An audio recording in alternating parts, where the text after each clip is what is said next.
Bismillahirrahmanirrahim. Assalamu alaikum students. Today we will study chapter number 15, the cost of capital.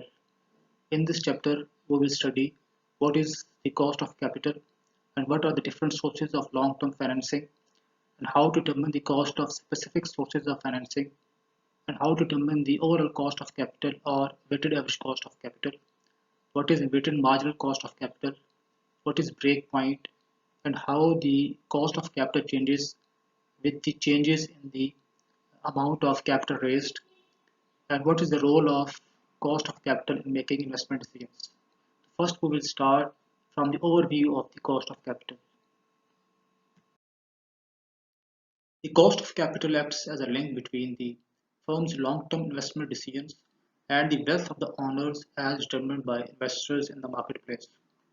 It is the magic number that is used to decide whether a proposed investment will increase or decrease the firm's stock price. Formally, the cost of capital is the rate of return that a firm must earn on the projects in which it invests to maintain the market value of its stock. Cost of capital को मैं आपको आसान तरीके से समझाने की कोशिश करता हूँ कि what is cost of capital. हमने जब इन्वेस्टमेंट डिसीजन करने होते हैं, यानी हमने जब प्रोजेक्ट्स के अंदर इन्वेस्टमेंट करनी है, लॉन्ग टर्म इन्वेस्टमेंट डिसीजन लेने हैं, तो हम फंड्स को रेज करते हैं। फंड्स को रेज करने के लिए हमारे पास डिफरेंट सोर्सेज ऑफ फाइनेंसिंग है, जैसे कि इक्विटी के थ्रू हम फाइनेंस कर सकते हैं या डेट के थ्रू हम फाइनेंस कर सकते हैं। आप कॉमन शेयर्स इशू कर सकते हैं, आप जो है वो प्रेफर्ड स्टॉक इशू कर सकते हैं, आप बॉन्ड्स इशू कर सकते हैं। तो आप इन सोर्सेज से अपने प्रोजेक्ट्स को, इन्वेस्टमेंट्स को फाइनेंस करते हैं। जब हम इन सोर्सेज से फाइनेंस करते हैं तो इन सोर्सेज के अगेंस्ट हमें उनको रिटर्न पे करना पड़ता है। जो रिटर्न हम पे करते हैं that is cost of capital from the business point of view. लेकिन जो फंड्स को सप्लाई करते हैं, जिसे आप सप्लायर ऑफ फंड्स कहते हैं, वो एक certain rate of return demand करते हैं, और जो रिटर्न डिमांड करते हैं वो रिस्क की बेस के ऊपर डिमांड करते हैं। जैसे कि आपने risk return trade off theory कई दफ़ा पढ़ी है कि हाई रिस्क हाई रिटर्न। अगर बिजनेस का रिस्क हाई होगा तो वो ज़्यादा रिटर्न डिमांड करे, और अगर बिजनेस का रिस्क कम होगा तो वो कम रिटर्न डिमांड करे।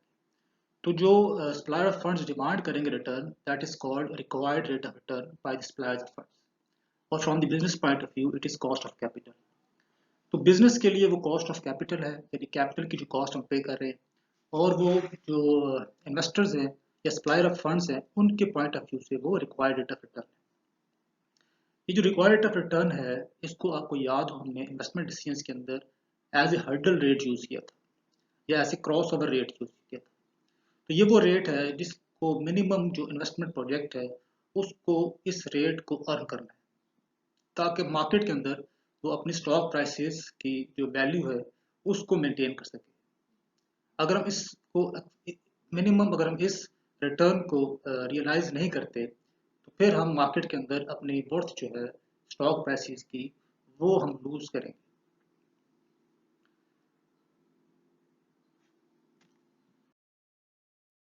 फर्म्स कैपिटल स्ट्रक्चर कहते हैं लॉन्ग टर्म परमानेंट फाइनेंसिंग।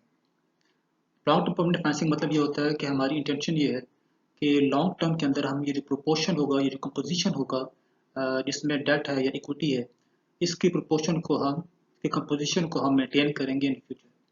तो जो लॉन्ग टर्म, जैसे कि इसका जो कैपिटल स्ट्रक्चर है, इसमें लॉन्ग टर्म डेट आता है, प्रेफर्ड स्टॉक और कॉमन स्टॉक और रिटेन्ड अर्निंग्स आती है। तो कितना पोर्शन हमने डेट का मेंटेन रखना है लॉन्ग टर्म का, कितना पोर्शन हमने इक्विटी का मेंटेन रखना है। तो ये जो प्रोपोर्शन है, जो कंपोजिशन है, that basically determines the capital structure of the firm. तो इससे हम कॉस्ट ऑफ कैपिटल को डिटरमाइन करते हैं। तो हमारी कोशिश ये होती है कि एक ऑप्टिमल कैपिटल स्ट्रक्चर डिटरमाइन करें जिसमें cost of capital minimum.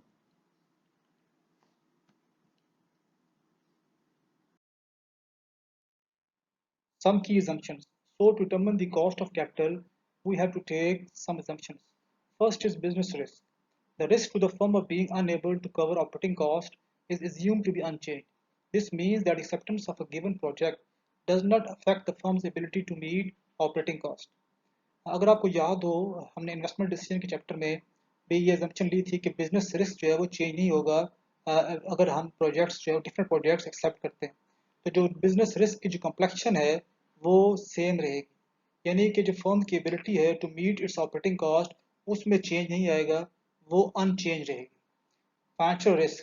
The risk to the firm of being unable to cover required financial obligations is assumed to be unchanged. And this means that the projects are financed in such a way that the firm's ability to meet financing cost is unchanged. Financial risk भी हम assume कर रहे हैं कि वो भी जो है वो unchanged रहेगा, यानी जो financial obligations है firm की ability जो है उनको पे करने की वो change नहीं होगी। और हम इस तरीके से फाइनेंस करेंगे प्रोजेक्ट्स के अंदर कि फर्म की एबिलिटी जो है वो चेंज ना हो और वो अपने फाइनेंसिंग कॉस्ट को इजीली मीट कर सके।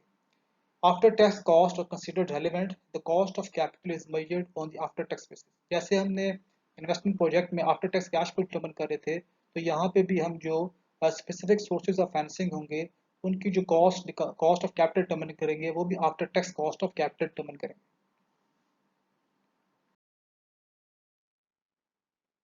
Specific sources of capital. So now we will discuss the cost of long-term debt under the specific sources of capital.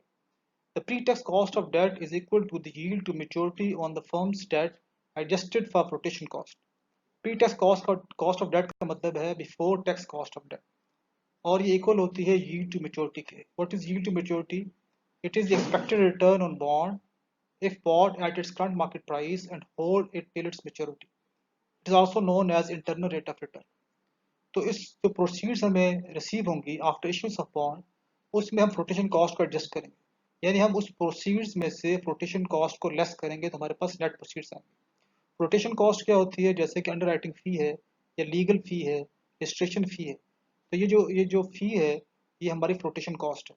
यानी फ्लोटेशन कॉस्ट मतलब है कि जो शेयर्स आप इशू कर रहे हैं उसको इशू करने में हमें क्या कॉस्ट बेयर करनी पड़ती है। इस कॉस्ट को हम जो है वो प्रोसीड्स में से जो टोटल प्रोसीड्स होंगी डेट के थ्रू जो इशू करके हमें रिसीव होंगी उसमें से लेस कर देंगे तो हमारे पास नेट प्रोसीड्स आ जाएंगे। Bonds yield to maturity depends upon a number of factors including the bond's coupon rate, maturity date, par value, current market conditions and selling price. जो yield to maturity होती है वो कूपन रेट के ऊपर depend करती है। Maturity date क्या है उसकी? कूपन रेट होता है ऑफर रेट, यानी जो जिस कंपनी ने बॉन्ड इशू किया है वो कितना रेट ऑफ रिटर्न जो है वो ऑफर कर रही है। मेच्योरिटी डेट, इसी तरह par value, current market conditions और सेलिंग प्राइस के ऊपर। After obtaining the bond's yield, a simple adjustment must be made to account for the fact that interest is a tax deductible expense. जो interest होता है यानी जो bond के ऊपर हम इंटरेस्ट पे करते हैं इसे इंटरेस्ट एक्सपेंस कहते हैं या फाइनेंशियल चार्जेस कहते हैं, ये टैक्स डिडक्टेबल होता है। इसका क्या मतलब है कि आप ऑपरेटिंग इनकम में से इंटरेस्ट एक्सपेंसेस को लेस करते हैं तो इंटरेस्ट एक्सपेंस के ऊपर टैक्स चार्ज नहीं होता बल्कि एक किस्म की रिबेट मिलती है। तो आप ऑपरेटिंग एक्सपेंसेस में से इंटरेस्ट एक्सपेंस को लेस करते हैं तो हमारे पास टैक्सेबल इनकम आती है। तो जो इंटरेस्ट की अमाउंट है वो टैक्सेबल इनकम को रिड्यूस करती है जिससे टैक्सेबल इनकम के ऊपर टैक्स कम लगता है। तो so this will have the effect of reducing the cost of debt. इस वजह से कॉस्ट ऑफ डेट जो है वो रिड्यूस हो जाती है और जो कॉस्ट ऑफ डेट है वो कम होती है as compare to the cost of equity.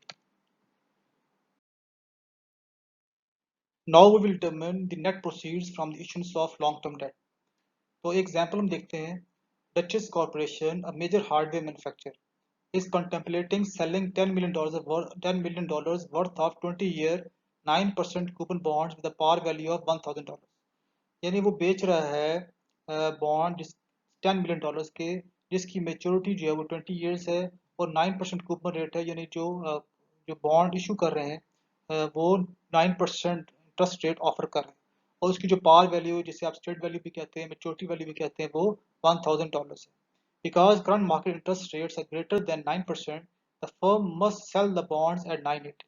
ये जो बॉन्ड है इसको वो डिस्काउंट के ऊपर सेल कर रहे हैं, $980 का सेल कर रहे हैं क्योंकि पार वैल्यू इसकी $1,000 है, ये $1,000 से कम पे सेल हो रहा है 980 के ऊपर। लेकिन उन्होंने ये कहा है कि करंट मार्केट इंटरेस्ट रेट जो है वो ग्रेटर है 9% से। अगर आपको याद हो आपने एक चैप्टर पढ़ा होगा valuation of long term securities, तो उसमें आपने इंटरेस्ट रेट और कूपन रेट की रिलेशनशिप को देखा होगा। अगर रिक्वायर्ड रेट ऑफ रिटर्न जो है यानी इंटरेस्ट रेट जो मार्केट इंटरेस्ट रेट है ये रिक्वायर्ड रेट ऑफ रिटर्न है, अगर required rate of return coupon rate से ज़्यादा हो तो बॉन्ड जो है वो डिस्काउंट के ऊपर सेल होगा और अगर required rate of return coupon rate से कम हो तो फिर बॉन्ड जो है वो प्रीमियम के ऊपर सेल होगा, यानी अपनी पार वैल्यू से ज़्यादा वैल्यू के ऊपर सेल होगा। अब यहाँ पे जो रिक्वायर्ड रेट ऑफ रिटर्न था वो ज़्यादा था, यानी इन्वेस्टर्स जो हैं जो सप्लायर्स और फंड्स हैं वो आपसे ज़्यादा रिटर्न डिमांड कर रहे हैं और आप उनको कम रिटर्न ऑफर कर रहे हैं। तो वो बॉन्ड अब जो है वो 1000 के ऊपर सेल नहीं हो सकता, बल्कि वो अपनी 1000 से कम वैल्यू के ऊपर सेल होगा, ताकि जो रिटर्न वो डिमांड कर रहे हैं वो रिटर्न उनको मिल जाए। तो इसलिए ऐसा बॉन्ड जो है वो डिस्काउंट के ऊपर सेल होगा, जैसे इस केस में 980 के ऊपर सेल हो रहा है। फ्लोटेशन कॉस्ट और 2% है $20। जो फ्लोटेशन कॉस्ट है वो पार वैल्यू का 2% है। 2% ऑफ $1000 20 आ जाता है। The net proceeds for the firm for each bond is therefore 960, यानी 980 में से आपने लेस कर दिया $20, तो हमारे पास नेट प्रोसीड्स आ गई 960। तो नेट प्रोसीड्स निकालने का तरीका ये है कि आपने जो प्रोसीड्स आएंगी बॉन्ड्स को इशू करने के बाद, जो आप पैसे रियलाइज करेंगे उसमें से आप फ्लोटेशन कॉस्ट को लेस कर देंगे, तो हमारे पास नेट प्रोसीड्स फ्रॉम इशूंस ऑफ बॉन्ड हो जाएगा, जैसे कि इस केस में $960। Before tax cost of debt. So to determine the before tax cost of debt, we can use any one of three ways: cost quotations, calculating the cost, and approximating the cost. Using cost quotation. When the net proceeds from the sale of a bond equal its par value, the before tax cost equals the coupon interest rate. यानी जो अगर हम bond को बेचते हैं, cell करते हैं, और उससे जो हमें नेट प्रोसीड रिसीव होती हैं वो पार वैल्यू के इक्वल आ जाएं, यानी स्ट्रेट वैल्यू के इक्वल आ जाएं, तो फिर before tax cost of debt equal होता है कूपन इंटरेस्ट रेट, यानी जो required rate of return on bond है वो इक्वल आ जाएगा जो ऑफर रेट है, जो कूपन इंटरेस्ट रेट है। तो हम कूपन इंटरेस्ट रेट को as a cost of capital, जो कॉस्ट ऑफ बॉन्ड जो है वो यूज कर सकते हैं। हमें यहाँ पे कैलकुलेट करने की जरूरत नहीं है, क्योंकि हमें पता है कि जब रिक्वायर्ड रेट ऑफ रिटर्न और कूपन रेट इक्वल हो तो फिर जो पार वैल्यू है और जो प्रोसीड्स होती हैं वो सेम होती हैं। तो इसलिए यहाँ पे हम बगैर कैलकुलेशन के जो कूपन इंटरेस्ट रेट है उसको as a cost of debt use कर सकते हैं। A second quotation that is sometimes used is the yield to maturity on a similar risk bond. अगर मार्केट में इसी तरह का बॉन्ड है जिसका रिस्क जो है वो सेम है, उसके ऊपर अगर yield to maturity कोट होती है, तो उस कोटेशन को हम अपने बॉन्ड के जो कॉस्ट ऑफ डेट डिटर्मिन करने के लिए यूज करेंगे। तो हम कैलकुलेशन नहीं करेंगे, बल्कि सेम कोटेशन जो है वो जो कॉस्ट ऑफ डेट होगी जो इस बॉन्ड का होगा उसको as a cost of debt हम यूज करेंगे।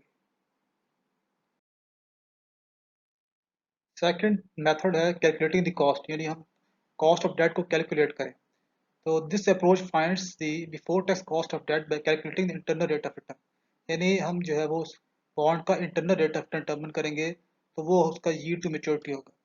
Yield to maturity can be calculated using trial and error method. तो हम उसके लिए जो मेथड यूज करते हैं वो ट्रायल एंड एरर मेथड है।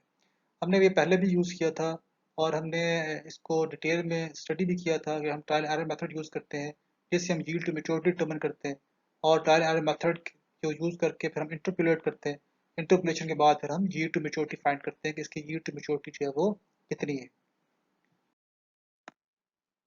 अब एक एग्जांपल लेते हैं जिसके थ्रू हम YTM डिटरमिन करते हैं कि हमने कैसे YTM जो है वो यील्ड टू मैच्योरिटी डिटरमिन करनी है। Microsoft want to determine the YTM for an issue of outstanding bonds. Microsoft has an issue of 10% annual coupon bonds, par value $1,000, with 15 years left to maturity. Bonds have a current market value of $1,250. What is the YTM? ये जो bond है इसके ऊपर जो coupon coupon rate है वो 10% है, इसकी मेच्योरिटी वैल्यू 1000 है, और इसकी जो मेच्योरिटी पीरियड है वो 15 ईयर्स है, और जो करंट मार्केट प्राइस है वो $1,250 है। हम देखते हैं कि इसको कैसे कैलकुलेट करेंगे। यील्ड टू मैच्योरिटी फाइंड करने का जो फार्मूला है वो है P not is equal to I into P V I F A K D N plus M V into P V I F K D N. P not जो है यहाँ पे करंट मार्केट प्राइस है, और I interest payment है, P V I F A present value interest factor annuity है, K D required of return है, N number of time periods है, एम वी जो है वो मेच्योरिटी वैल्यू है जिसे पार वैल्यू भी कहते हैं, और पी वी एफ जो है वो प्रेजेंट वैल्यू इंटरेस्ट फैक्टर है, K D required of return, N number of time periods. जो इंटरेस्ट आई है इंटरेस्ट पेमेंट, जो कीपन रेट है वो हमारी इंटरेस्ट पेमेंट है, यानी जो जिसने बॉन्ड इशू किया है, जो बॉन्ड इशूअर है वो प्रॉमिस करता है बॉन्ड होल्डर को कि मैं आपको जो कूपन रेट है वो आपको हर साल पे करूंगा। तो जो 10% कूपन रेट था, अगर 10% ऑफ 1000 टर्न करे तो $100 उसकी इंटरेस्ट पेमेंट बनती है। तो $100 वो हर साल पे करेगा फॉर 15 ईयर्स। क्योंकि $100 हर साल पे करेगा तो ये एन्युटी बनती है, क्योंकि इसमें एक तो अमाउंट सेम है, दूसरा इसमें डिस्टेंस सेम है, और तीसरा यानी इसे आप इंटरवल कहते हैं, इंटरवल सेम है, और तीसरा इसमें जो मेच्योरिटी टाइम पीरियड जो है वो गिवन है। तो इससे ऑर्डिनरी एंटिटी के थ्रू हम इसे सॉल्व कर सकते हैं, यानी इसकी प्रेजेंट वैल्यू डिटरमिन कर सकते हैं। जो $1000 है ये मेच्योरिटी वैल्यू है, क्योंकि जो स्टेटेड वैल्यू होती है जिसे पार वैल्यू कहते हैं या मेच्योरिटी वैल्यू कहते हैं, बॉन्ड इश्यूर जो है ये प्रॉमिस करता है बॉन्ड होल्डर को कि at the time of maturity I will pay you this amount. तो ये $1000 बनती है। तो इसको क्योंकि सिंगल अमाउंट है इसलिए हमने प्रेजेंट वैल्यू इंटरेस्ट फैक्टर का फार्मूला यूज किया और इन दोनों की हमने प्रेजेंट वैल्यू डिटरमिन की। जो करंट मार्केट प्राइस थी वो $1250 थी। तो हमने एक रेट एज्यूम किया जिसे ट्रायल एरर मेथड कहते हैं, उसके अंडर हमने एक रेट एज्यूम किया कि इसका जो केडी है या जो YTM है वो फॉर एग्जाम्पल 9% है। अगर 9% हो तो फिर क्या वैल्यू आती है? तो हमने यहाँ पे देखा कि इसकी जो वैल्यू है 1081 है, जो कि 1250 से कम है। तो हमें इंटरपोलेट करना है नेक्स्ट स्टेप में। तो उसके लिए हमें ये कर चाहिए कि एक रेट वो हो जहाँ पे वैल्यू इससे कम आ जाए लेफ्ट हैंड साइड से, और दूसरा रेट वो हो जहाँ पे वैल्यू जो है वो लेफ्ट हैंड साइड से ज़्यादा आ जाए। तो हमने जब 9% यूज़ किया तो वैल्यू जो है वो 1250 से कम आ गई। अब हमें ऐसा रेट यूज़ करना है जहाँ पे वैल्यू जो है वो 1250 से ज़्यादा है। तो अब अगर 9% से YTM को कम करेंगे तो फिर 1250 से वैल्यू जो है वो ज़्यादा आ जाएगी।